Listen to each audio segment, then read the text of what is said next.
So under old business, the first item we have are really some status reports of ongoing CapEx projects, and the first one is the parking lot. So, Captain Argo. Yes. So as you all are well aware, we have a schedule set up in an RFP for the engineering portion of the parking lot from the ARPA funds received to rebuild the parking lot. We proceeded through that process, ending on June 3rd, where we had one bidder. We did receive via phone, some emails, and some no responses to a number of firms in New Hampshire that did not submit a bid. And I believe you have a copy of the RFP we bid from the one engineering firm, which was Du Bois and King, that submitted it.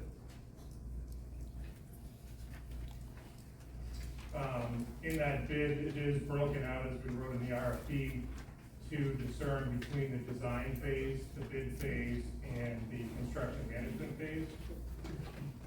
Based on the budget that we established soon before we started this process, we had $75,000 budgeted for the design phase, and Du Bois and King engineering design bid came in about that number, $60 over. There's a $4,000 plus or minus cost for running the bid process for the contractors that'll be bidding on the actual work. And then the construction management phase, we had budgeted $35,000. Their bid came in at just over $63,000. In reviewing that proposal from Du Bois and King, that does show for 12 weeks, 30 hours a week for a certified New Hampshire engineer to be on the site managing the project, which is what we put in the RFP just to make sure we were covered in that aspect. I do think that if you elect to go with Du Bois and King, when we begin the process with them, I do think there is probably some room for some savings in the construction management part of it. But I think we should go step by step. I think we should go through the design phase and take it from there and see how this all kind of evolves in front of us. I think you will notice in there is a couple mentions that it's 60% completion of the design, that there is a meeting with some or all members of the GAC and Gunstock Management to review where we're at that point. Where input can be put in, redirection, changes, whatever it is, and there is also a step at 90%. So that should allow us a number of opportunities for us who are very vested in what this parking lot will look like and be like, and feel like, to have some input on it and the direction that it's going. And realistically, hopefully, when we get the 100% design completed, that we're all relatively happy with what it is before we send it out to bid. Any questions of the commissioner? For those who have been to the last couple of meetings where we've discussed this, you'll know that I was really very anxious to get this project done this year. Primarily with inflation running 10 to 12% right now, it's only going to cost us more if we put this off next year. Plus, we'll go through another winter with a bumpy dirt parking lot. Unfortunately, and I've been hearing this from a number of the companies that have expressed interest, is that it's going to be essentially impossible to get this done this year, and the reason is the permitting process, i.e. government permits that have to be applied for and approved, and Pat, that you can corroborate this. Yes, there's DES permitting and alteration of terrain permitting that probably will have to be mitigated before we get into any construction. Correct. And even though we discussed that there were several functions here at the mountain that would go on through the summer from Labor Day on, things are very quiet. This would seem like a perfect time to go ahead and dig up the parking lot, prep the undersurface,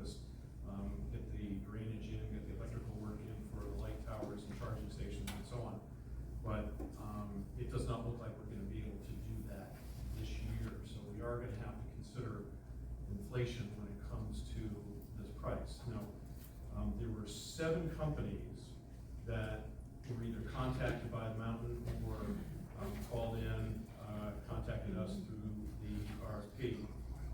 2 of them showed up for a pre-bid walk-around on May 20th.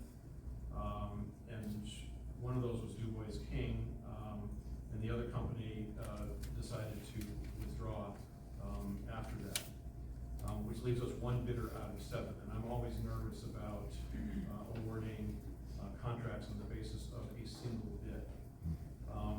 It was brought to my attention today that by one of the other companies, and I called all 7 of them to find out, why were you not interested? Why did you come in and back out? And one of them said, well, we withdrew because of former Commissioner Bob Durkee's relationship with the commission. Bob is actually the vice president of Du Bois King.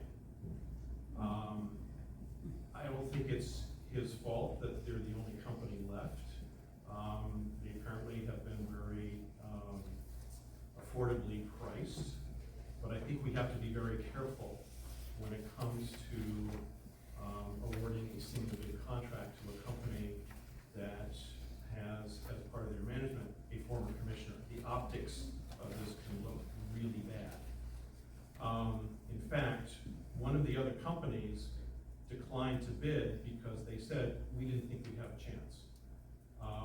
We need to take that into consideration. On top of that, the bid that we have from Du Bois King is not just a design bid, it's a design and build. It's all encompassing. And that's not how the RFP reads. Because one of the other companies I spoke to said, well, your RFP is a design RFP. If we had known it was a design and build, we would have bid.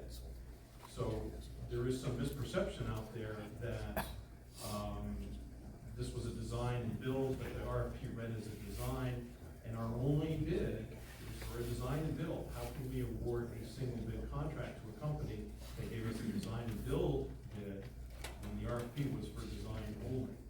So I think, particularly since we're not gonna get this done this year, so there's plenty of time to talk about, should we extend the RFP period so that we can pick up those other companies, one who thinks that they're not gonna have a chance. I think I'll be more than happy to call them and say, Bob Durkee's not on the commission anymore, so please don't think that you're gonna be unfairly outbid. If they outbid you on a fair process, then so be it. Du Bois King wins that, then so be it. But I also think we need to address the fact that there is a misperception out there that this was a design-only bid, or design-only RFP. Personally, I'd rather have a design to build. I mean, do we want to go through this, 2 bids, or 2 bids every single meeting, because we have to do one for the paving, then do one for the drainage, and then I would just as soon review the bids from one contractor who can do the entire package, rather than, okay, we'll award one bid to the engineer, and then we'll look at paving, and then we'll look at subsurface preparation.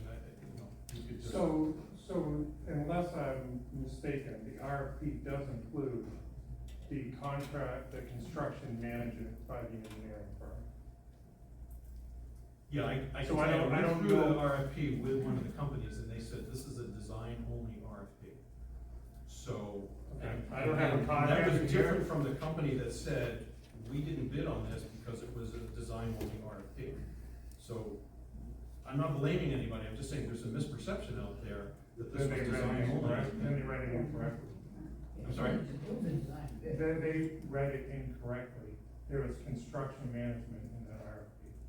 Because we wanted nothing to do with building any of the construction management. We wanted it from nuts to bolts, from dirt to paving. So the RFP was construction management. When the design is done by an engineering firm, the bid preparation will be for the full encompassing of the project by a contractor, not the engineering firm. When the contractor works, the engineering firm are our professional state licensed eyes and engineers on what that company is doing. be separate bids to us, it'll be to the engineering firm that will manage that whole thing Exactly. for us.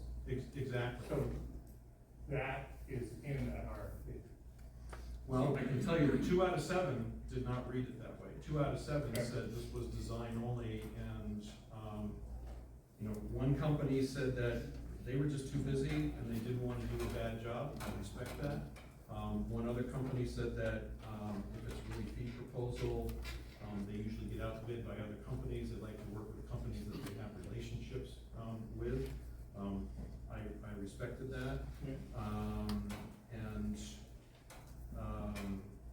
But I'm concerned that we're being asked to award a contract on a single bid, which again is always nervous, to a company that optically, has a former commissioner on it. We gotta be very careful with that. Again, they may be the ultimate winner, but we have one company out there that said we would have bid if we had understood it was designed and built, which apparently you're now saying it is. I think we ought to extend the RFP period so that they can bid.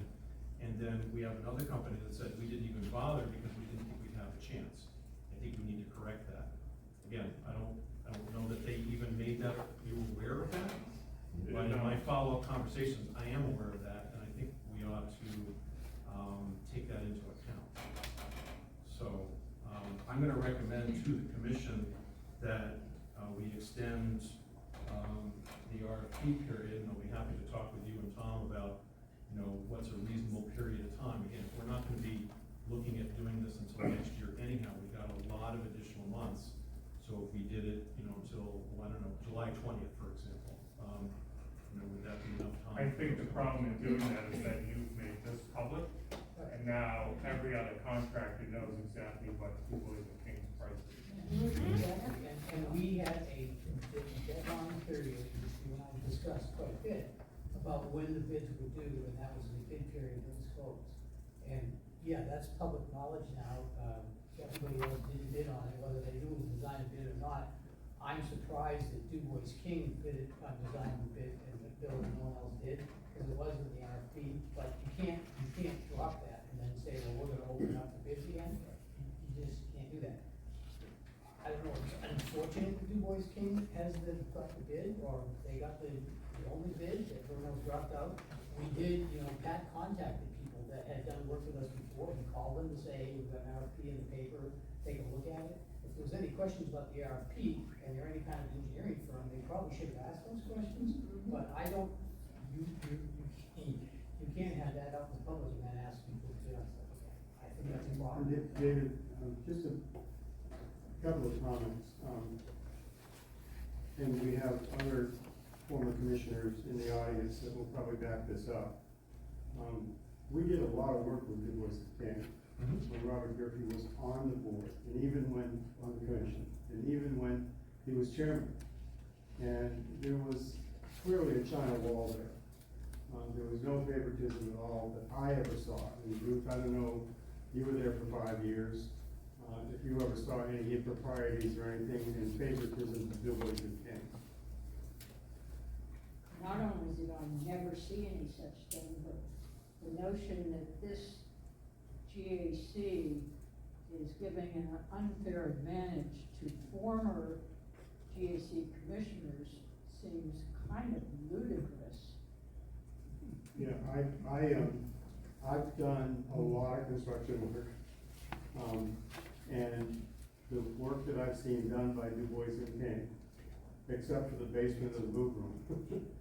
And I don't know how much they're involved in that, but that's going back 20 years. But all the work that they did, I found to be very good, and through my experience as far as cost and whatnot. And I agree with Tom, it would be problematic if we rebid this, because now what's gonna happen is the 7 that we went out to, and then only one bid, they're gonna say, wait a minute, we're not gonna, when is your real deadline? Are you guys really serious? You just never do a bid. Have one, and then get it published, and then, reverse back on it. But I don't think we should go back out for bids. I haven't seen the bid and studied it. I think, if Patrick could, or Tom could let the commissioners see, see the bids, I'm more than happy to look at them. Who did you show this to such that you said it's out in public? You guys. Right here. I'm assuming there was a request to make it part of the materials. When I initially looked at it, I did not see prices, but no idea. So, the RFP does not have, specifically says there's no guarantee that this will be awarded. So, I asked my other commissioners, I'm not saying that there is favoritism, I'm not implying that there was when, Bob was on the commission. I'm just saying that when you are doing business with a company that has, as part of their management, either a current commissioner or a past commissioner, we have an obligation to be, to go above the bar, above and beyond when it comes to making sure that the public perception is that this is a free and fair process. And when you're down to a single bid contract, already you're behind the eight ball in my mind. So, this is not my decision to make. I'm simply reporting what I have heard in conversations with these companies that expressed interest. And I think there's at least one company out there that had they known that it was a design and build, they would have bid. Unfortunately, that they didn't call and say, hey, is this design only or design and build? Because maybe that would be a moot point. But when you have another company out there saying we didn't even bother because we didn't think we'd have a shot, that's a public perception problem. Well, that perception may be because Du Bois King does give better prices than a lot of other companies. And I respect that, and if they are the lowest bidder, then I have no problem And doing any that. I'm just- engineering firm that looks at a $1.3 million project and has a question whether it's design or build or not, then they should ask that question of Patrick and myself, and not just go, well, I can't do it, it's not design or build, or whatever. I understand that perception is very important, but we gotta get rolling on these things. Like, if we decide, you can't read it. I mean, if I would do Boys and King, I'd say, yeah, see you later, and then we got nobody to do it. So, you just can't do that. And the business world, Gunstock, I know you guys represent Gunstock, and you gotta make sure everything's above board, and there's all transparency. You can't say we're gonna rebid it, and we're not gonna accept this bid. It's bad business. Why not, Tom? There is a specific line in the RFP that says there's no guarantee that this will be awarded. And there are projects all over the place where bids come in way too high and they decide, we can't afford this. We'll consider it again later on. It's not the ideal process, but there is nothing that says we are obligated to award bid on a one bid contract. You're right, there is.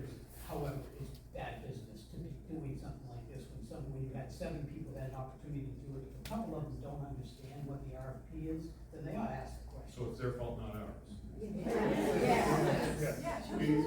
On May 20th at 10 o'clock in the morning, we had a meeting to ask questions about the proposal. After that meeting, we had a site visit. From May 25th to May 30th, we had a question and answer period where they could ask questions of Gunstock about the proposal, of which I received none from them. And I did have some questions from the 2 firms that showed up at the meeting on the 20th. We discussed at I believe the last month's meeting that unfortunately the amount that the Belknap County Commission made available to Gunstock for this project was public knowledge. Does it at all concern you that the bid from Du Bois King is pretty much exactly 1.3 million? Not 1.1? We knew that was gonna happen when we made public that we were being awarded the money. There's nothing we can do about Do you it. think any other engineering firm's gonna say, hey, I can do it for 1.1? I'm sorry, can you repeat what you just said, because you confused me about the 1.3 million and the bid from Du Bois King? Yeah, I said, unfortunately, it became public knowledge because it was discussed at the Belknap County Commission meetings as well as our meetings that we were going to be given a grant of 1.3 million for the parking lot. Yeah. I said, is it at all concerning that the bid from Du Bois King came in at essentially exactly 1.3 million? The bid from Du Bois and King is not 1.3 million. Yeah, it is, it's 1.3224. That is the budget that we established at the resort, that I actually wrote this. Yeah, but you released that with the Du Bois King bid. Yes? Yes. This document has existed before that.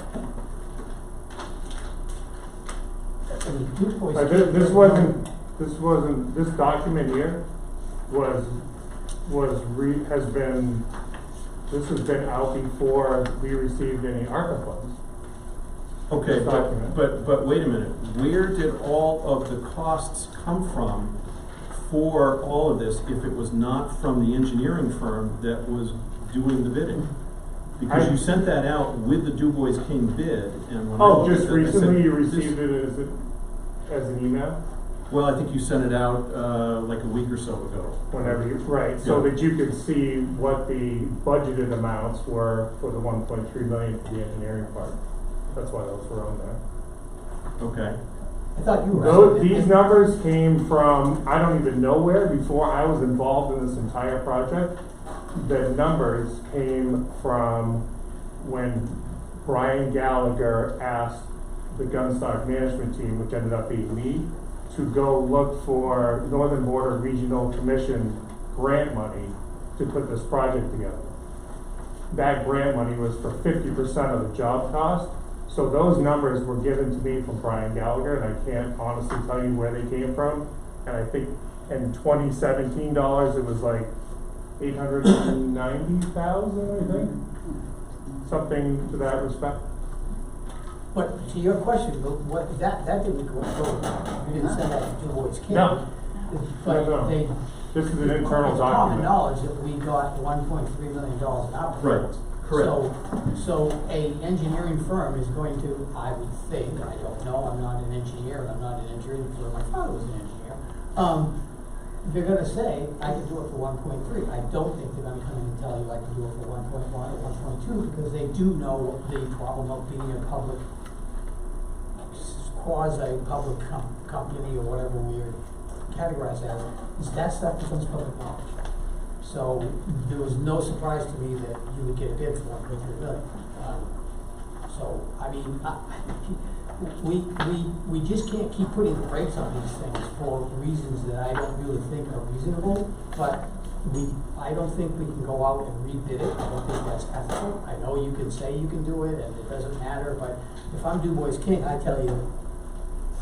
David, I don't think we can preach transparency, and that word gets used 100 times every time we have a meeting.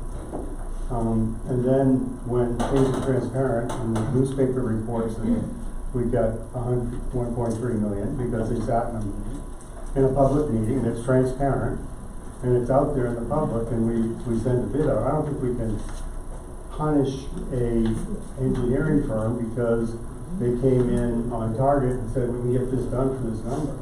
Yeah. I think frankly, from my standpoint, the only thing I'd ask Du Bois and King, are you confident that, you can get this done, and build at this price? And they're probably gonna come back and say, if you're not gonna do it this year, we'd have to build in a Well, they already inflation told us they factor. can't complete it this year. Yeah, There's too so- much, that's we talked about. The other thing I think, and I don't know, maybe some of the representatives might know better, if Peter Spanos was here, I'd ask him, is there any time limit on our showing progress and due course in using this 1.3 Yes. million? Yes, it has to be spent by December 31st of 2024. Okay, well, That's already been asked and answered, sorry. well, then we should show progress. So, just so that we're all clear, what you're saying is that this is a design and build RFP, and that two companies misread that? This is a design and construction management. Okay. Not a bill. They're, Okay, because now we're going back on what we said before. no, I'm not. No, I'm not. They are managing the construction. They will develop an RFP for a construction company, let's call it paving company XYZ is gonna do the whole thing from start to finish. And they all submit bids and XYZ is chosen. XYZ paving company is gonna do all the work, For how much? whatever their bid is. We don't know what that is, because we haven't even designed it yet. Okay, We haven't so, even designed what to we're be doing. clear, the 1.3 million on that spreadsheet that you put out with the Du Bois King bid is not their bid. That's No. an internal This is an Gunstock internal document. an internal figuring, and that Right. came from Brian Gallagher, and we have no idea where it came from. Yes, and I just escalated the cost from whenever it was developed in the mid 2010, 16, 18, whatever it was Okay. developed, to 2022, 23, hopefully dollars. And so the bid from Du Bois King is for a design and construction oversee, Correct. basically. Yes, oversee, sure. And now that's 143, and we have no idea what the undersurface prep, drainage, paving is gonna be like next year, because they're not giving us a comprehensive bid. We'll take care of all of that for you. They're just bidding on the engineering and the oversight of the construction. Correct. So this could wind up being a $2.5 million project if suddenly inflation goes to 25%. We have no guarantees on We have no cost. guarantees, that is correct. Okay, So I, in conjunction with Tom, developed this budget based on what we knew. And there are some large dollar numbers in there, like the cost of the asphalt. So I checked pricing with the industry, excuse me, to make sure that number was appropriate. So as of today, they're appropriate. Sure, the cost of liquid asphalt could go up or it could go down. We don't know where, I wish I knew where crude oil would be a year from now, but. if you did, you could probably retire right Yeah, now. that's right. So, like I said before, liquid asphalt is the end product of the refining of crude oil. Right, So where that all goes and how that fluctuates, how aggressive someone wants to be with that tonnage. It's a high-profile project that lots of people will see and that visit the resort, and if people know that this company XYZ Paving was involved in this project, who knows where that could go for them. So I think the construction bidding part of this from all those other companies will probably be aggressive, because I think it is a high-profile project. So I would hope you get good pricing. Is it fair to say, to put it in different terms, because there seems to be confusion about what's being done here? This is like an architect's set of drawings. They're gonna create the architect's drawings. That it's a building, it's this scope, it's got these kinds of dormers on it, it's got this type of drainage and whatnot. So that when they go to bid the construction of it, the building of it, they have a set of plans that they can bid against. So that's what we're buying. And we need to do that in order to bid the next step. And we've had this discussion about phasing on the master plan. This is part of the phasing that we go through in a construction project. There are certain things that get done first. You know, we agreed we wanted to do a parking lot. Been working on it for 3 years. We were fortunate to get funds to do it. Now we need to put the engineering to it so we can have it, so that it can be bid by whoever wins this bid. And then when those bid numbers come in, if they're not where we're at with the 1.3, if they're 1.5 or whatever, then that's a bridge we have to cross at that point in time. And the good news is, we're making money. So if it does go up, remember I asked what's happening with that $7 million? Some of that's going to stay where it is. So if something like this does go up for inflation, because the company is being managed well, we'll be able to adjust to that. Hopefully we don't have to. But with a solid set of good prints from a quality engineering firm, we can go out to a multitude of people and bid this for the actual work to be done. one last question, and then I'll shut up. Clearly, we've done design and build, RFPs. For example, the HVAC project. You're not gonna bid that out for someone to design it, and then have another bid for the materials, and then have another bid for the installation. That's gonna be all encompassing. Why would we not want to do that for this project, so that we have just one review process, get an engineering company to design the installation, oversee the construction, and give us a price on materials, so that we don't have to then have another meeting to go over, okay, here's the bids for asphalt, and here's the bids for the undersurface prep. I mean, we could wind up doing 5 or 6 reviews over five or six meetings. I'd rather not do that. I'd rather just do it all in one package. It would be a lot easier, and we would have more companies to bid. It would be, but you can't do it that way because, so a certain amount of surface water has to be managed. So is that a 24-inch culvert pipe in the ground or a 36? That's what I would want the engineering company to Okay, tell us. so, right, so we need to pay the engineering firm to determine that, depending on DES regulations, so that when the companies that are gonna give us a price to build it actually know what size culvert they need to price out to put in the ground.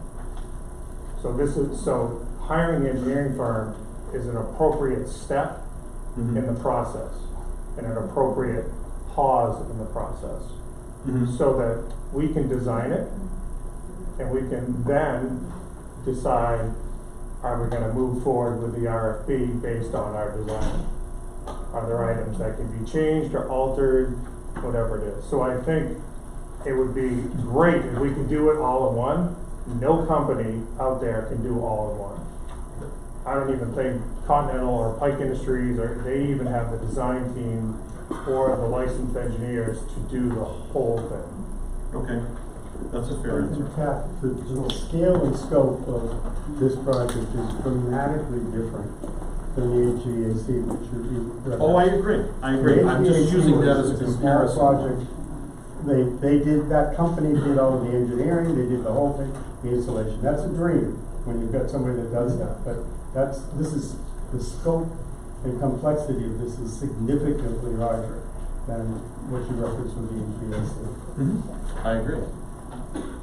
So, and again, I apologize for my voice. In summation, this bid gives us all the design work for drainage, asphalt, that they will then use to create RFPs for the guy that's gonna do the culvert work and the ditch work and the dirt work and the asphalt, which could be one company does that, or it could be 3 different companies. They will find the best companies. The RFP will be written so that it's all encompassing. So one large company might hire in a lighting company to put the lights in, and they might hire in a sub-based contractor to do some of the work because all they're gonna do is the paving.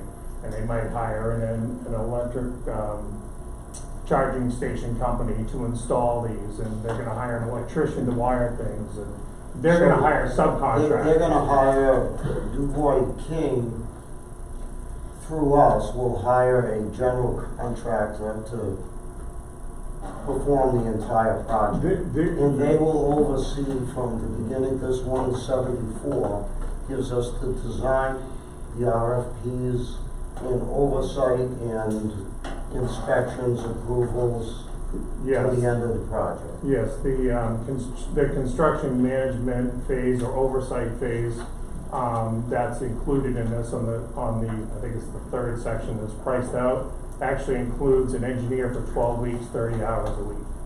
Then what we will approve after this would be the other contractor that will perform the work. That is correct. So DuBois and King will now be working for us.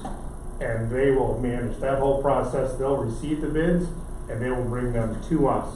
And here's our recommendations based on this, but it's totally your decision as to which contractor is also chosen at that point. Tom, I take it that you and Pat are recommending that we would engage with DuBois and King. Is that a fair statement?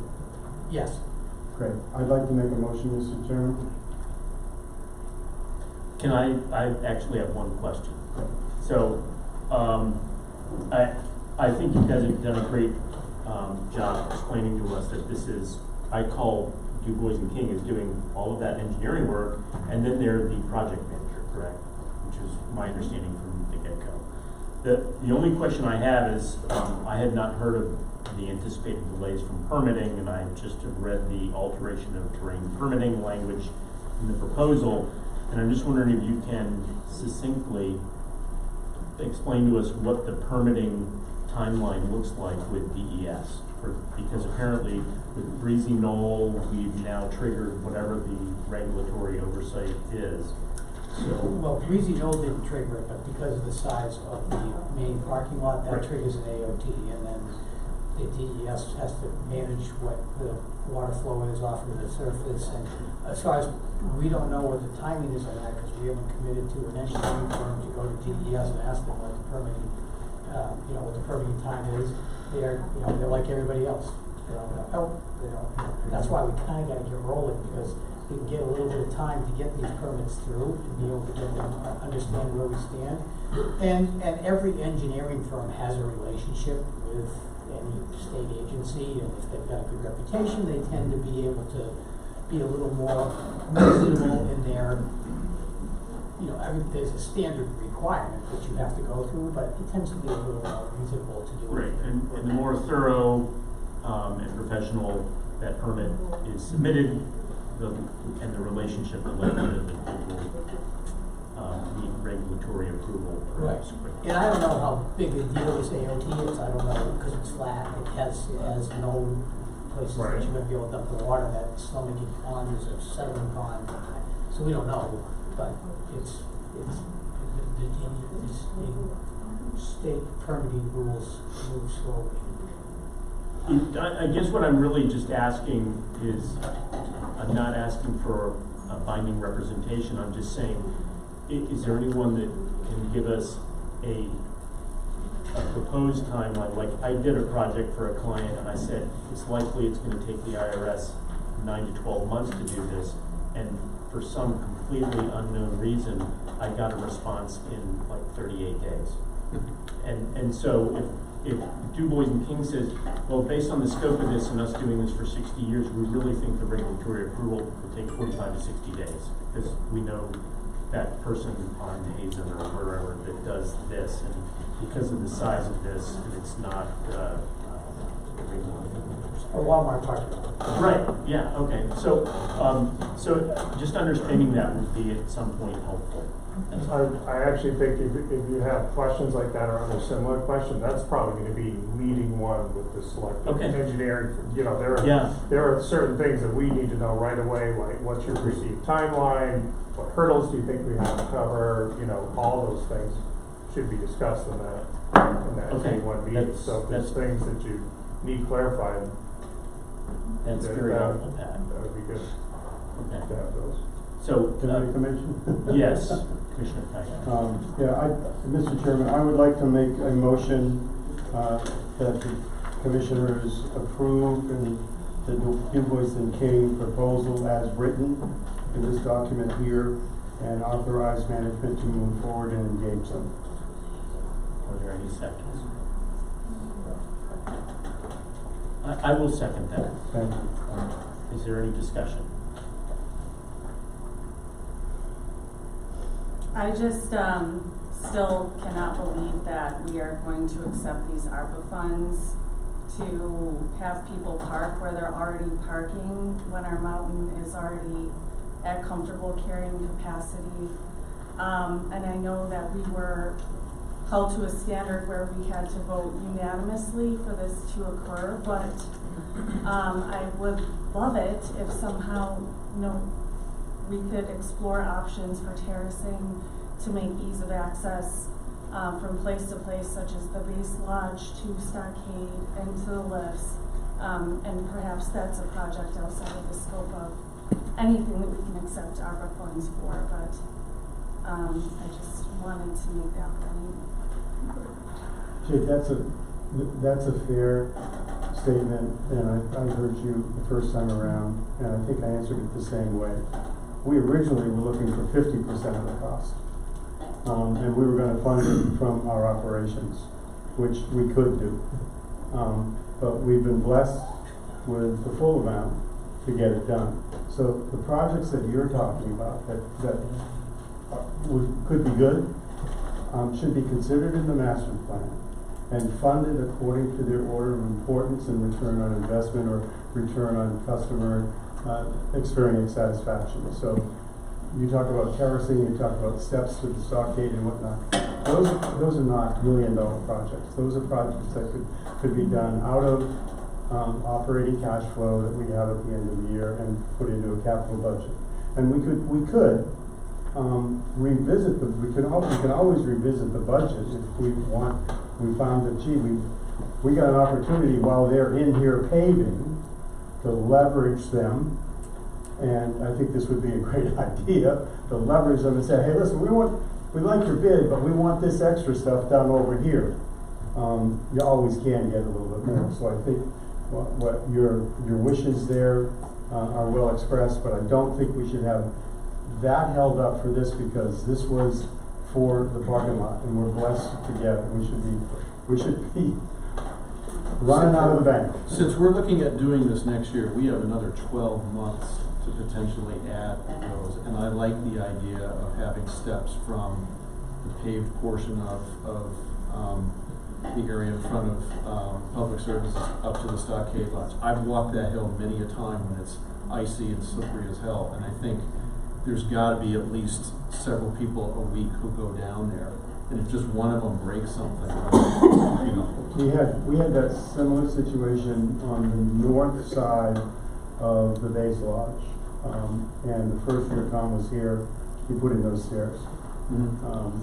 So that was just part of the capital project. This is stuff that management identifies and moves forward, and those type of things that shouldn't even rise to our level of. Right, but you're right, if we have earth moving equipment there because they're doing the parking lot, it's gonna be 1/10 the cost to just, hey, can you spend a day over here, grade this out, we'll put in some undersurface, Just so put you in know, some steps. we've already, We've had that flagpole staircase conversation. so we know when they're here, when they're there, So, yeah. especially if you're someone you worked with, you can kind of say, hey. So, But- with respect to Commissioner Wood's suggestion, I think we ought to not put this on the back burner, but move it towards the front. We can discuss it and see if we can, coordinate that with the parking lot project next year.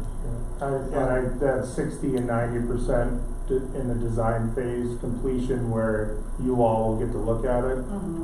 We can start the initial conversation that ease of access to the lifts is one thing that we'd like somehow designed into this. So at the 60% review, when you're looking at it, go, well, these are the mitigations we made to help do that.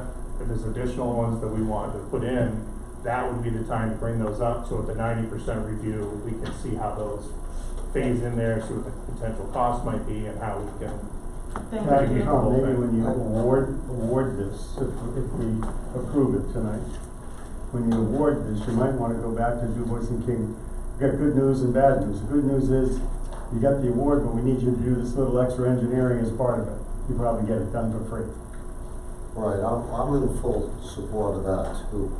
There's no reason why this commission can't step in at some point and just say, hey, we're having a good season, we have this, EBITDA looks good, everything's good, let's get this done as well. Cause I've walked up there with my grandson many times last winter, and it's treacherous getting up that little rise up towards the stockade.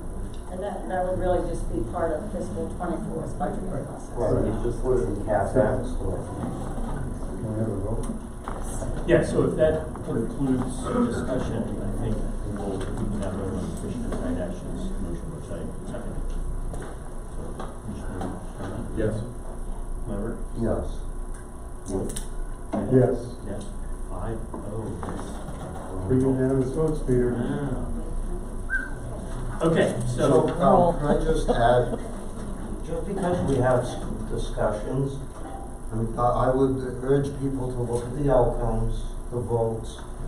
We're unanimous, but we've, I think, fully discussed different points and made sure that all of us are comfortable when we make these decisions. So even though it might feel, a little antsy, I think that the outcome is there, and we're all very confident by the time we make these votes. So I think these discussions are very helpful.